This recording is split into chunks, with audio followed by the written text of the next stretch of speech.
Bonjour à tous, je suis Cédric Siosolo et dans ce numéro This is Culture, nous évoquons la place qu'occupent les femmes africaines dans la culture. Ont-elles la parole? Parviennent-elles à revendiquer leurs droits à travers l'expression artistique? Parviennent-elles à se démarquer tant sur le plan international qu'au sein même du continent?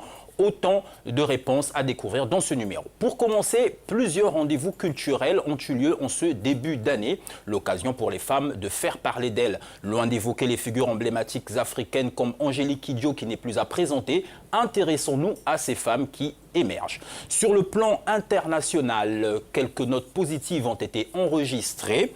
Et pour cela, on peut parler de Aïssa Doumara qui a reçu le prix littéraire Simone Veil pour son militantisme contre le mariage forcé en Afrique.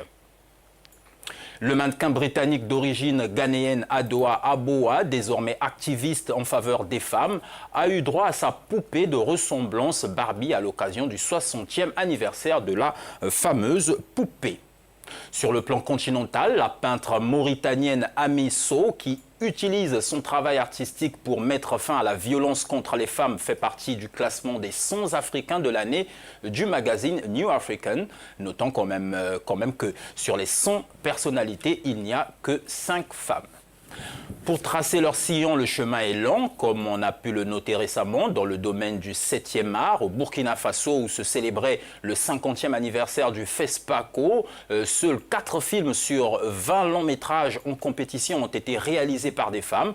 Et autre fait notable, aucune femme lauréate de l'Étalon d'or. Les professionnels africains de l'audiovisuel ont déploré cette discrimination. Alors que le thème de la Journée internationale des droits de la femme était basé sur l'innovation, nous avons contacté à Pointe-Noire Germaine Ololo, actrice comédienne qui depuis 2004 a lancé le Festival international d'expression féminine, une plateforme pluridisciplinaire qui donne la parole aux femmes. Donc au menu de ce festival, du théâtre, de la musique, la mode ainsi que le slam. Et donc Germaine Ololo, nous l'avons eu en ligne. Bonjour Germaine. Pourquoi avoir pensé créer ce festival? N'avez-vous pas été taxée au début d'initiatives sectaires? Peut-être, les taxes, ça ne manque pas, mais je suis partie d'un constat.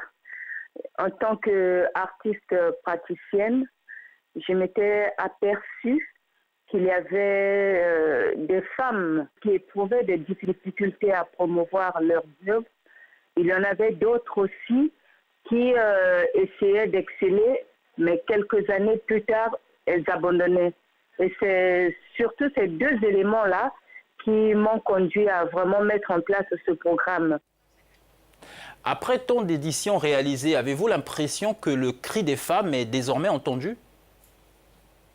Je pense que depuis que le festival avait commencé jusqu'à ce jour, il y a eu vraiment des femmes qui se sont retrouvées, des femmes que nous essayons de soutenir, d'encadrer, de leur faire comprendre que même étant dans un ménage ou en maternité, elles peuvent continuer cette pratique-là.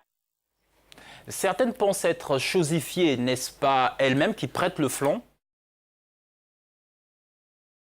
Je crois que les femmes qui s'exposent, ce sont les femmes qu'on utilise.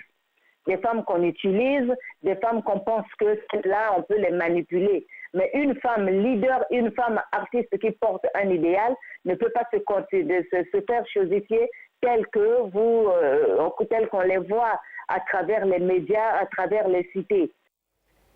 Et pour finir, pour l'année 2019, quelle innovation avez-vous prévue pour corroborer avec le thème de la Journée internationale des droits des femmes? La journée de la femme parle de l'innovation et nous, pour cette édition, nous avons pensé à travailler avec une dame qui, elle aussi, a fait des preuves dans le secteur du numérique.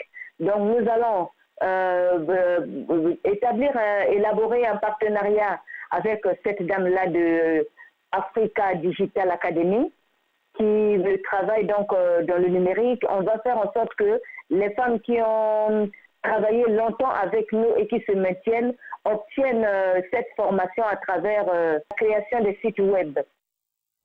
Merci Germaine Ololo. Je rappelle que vous êtes actrice comédienne et promotrice du Festival international d'expression féminine. Voilà pour l'essentiel de ce numéro d'Ici Culture. Mesdames, Messieurs, je vous retrouve lundi prochain.